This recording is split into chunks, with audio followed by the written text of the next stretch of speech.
What's up? Come in. So, hi there, this is Stefan from Obscura. We are here with Shredfest 2025. We are at Reggies, Chicago. Played the venue a couple of times. And we also traveled with this lovely vehicle a couple of times. It's not new, it's not too old. I mean, it's like an Italian car. Outside, wonderful. Inside, rotten, and a little bit of maintenance is needed. But aside that, lovely bus. This is the dining area slash the most luxury thing you can imagine once you started touring as well, from the very lowest ground. When we started with the band, we did of course all the band tours, no driver, no merchandise seller, doing everything on our own. Get overwhelmed by the time differences in the big country like the US. When you think you are in time and then you lose an hour and then another hour and then you really hate life. So that has been the past. It took just around 20 years. Now we're here, we have a lovely old bus, but to be honest, you can have the best bus and the most luxury vehicle to travel around if the driver doesn't know what he's doing. And in this case, it is what it is.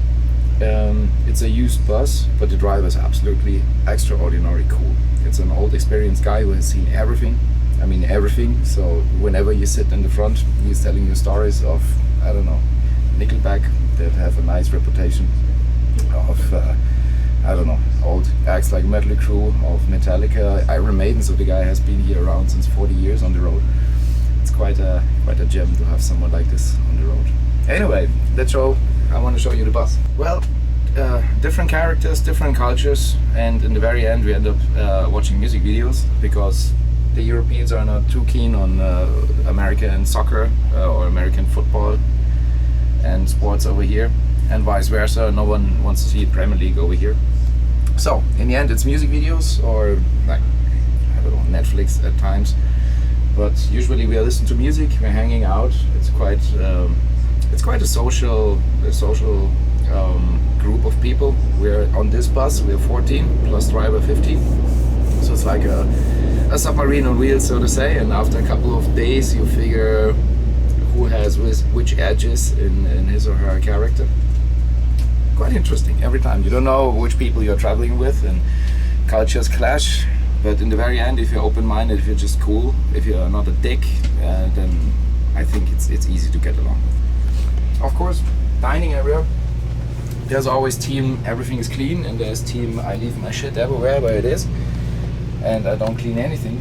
That's one of those characters I mentioned. But hey, in the end you work together as a group and you live together. It's the same as with a shared apartment. If you have I don't know, if you went to college, if you moved to a dorm or something, you know exactly what I'm talking about. Most important, every evening after the show is done, we take all the water from the venues to make coffee. So we are all very strong coffee drinkers. I'm not sure about the US equivalent, but we drink a couple of liters every day. So this baby is our holy grail. And in case it breaks down, we have 2 backup coffee machines, no shit. Very important. Oh, it's buried. We have a George Foreman grill. Never used it, but we have it. And what else we have here? Everything you need. The coffee, it's the biggest we found.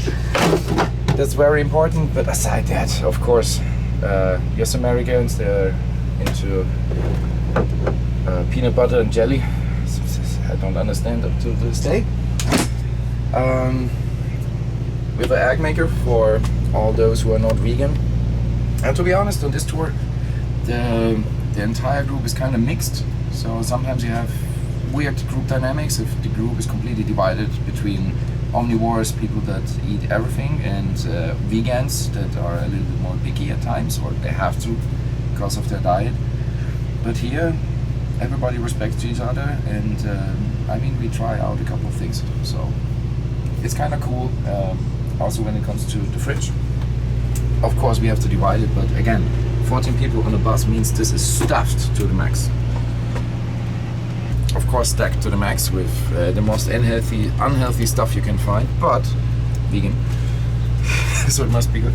We have 2 lounges. The front lounge, by far the biggest one, is more like dining area. We hang out together, we listen to music as mentioned. We are well, after show, some people people always grab some food or make something in this little kitchen. So this is more the hangout, social part of the bus.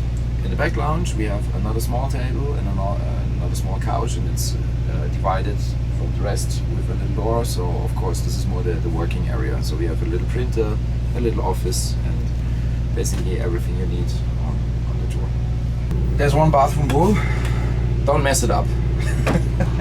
Now, to be honest, I mean, this is really a significant part of traveling together. It's just hygiene, and you just need to clean everything, and everybody has to do that. And if not, the group dynamics can drift down into, you know, some edgy situations. But on this run, we haven't had it. Also, again, we have a great driver. He takes care of the details. Of course, you have the group, you have to take care of your own shit, but in the very end you need some person who is taking care of like the little details, you know, filling up soap, filling up detergent, filling up whatever you need on the bus. Not the person is tough, but on the bus, so to say. So it's a group effort. If you haven't been in a bus for at least 2 or 3 weeks, you don't know what I'm talking about. But I would recommend to do it at one point. Bunks. Many bunks. We have nice bunks. We have not so nice bunks. Mine is here. It's a mess. We shouldn't show that. Picking bunks is a little bit it's a gamble, because you never know which is the most loud or the most hot or the most cold bunk, and it's an ongoing discussion between our American friends and the Europeans. The Americans, they would like to freeze in a fucking fridge every evening and day, which is a little bit weird if the sun is shining outside and you're sitting inside with 2 jackets and you're freezing, and it's a cultural difference, but hey, it is what it is. And from our perspective, I'm rather a lizard. I want to sit in a t-shirt and shorts. But, well, week number 3, maybe by week number 5 we found a solution. So, this is the lovely working area / another hangout area. So, most movies have been watched on this little TV over here. This is basically where we settle all shows, merchandise, you know, there's the business aspect of touring, and it's cozy, it's nice. We have 3 additional bunks over here that are a little bit too hot, I hear. But no comments. No comments. Nah. From the American. It's really cool, because sometimes you have a couple of bands or crew members who just want to party, they want to have a good time, they want to listen to music, and then you have this area where it's a little bit more cozy and silent. So it's cool. Again, it's group dynamics, respect each other a little bit, but this here is really cool if you want to have a little bit more silent spots. Hey, this is Stefan from Obscura and Tulcandra. We are touring North America since many years, and we are just grateful to finally drive in a bus like this, and that's absolutely honest. We're absolutely grateful to drive in a bus after all those years, and still we respect and honor everyone who is doing all those long rides in a van or in a Sprinter. I mean, there are a couple of solutions, but this is really comfy.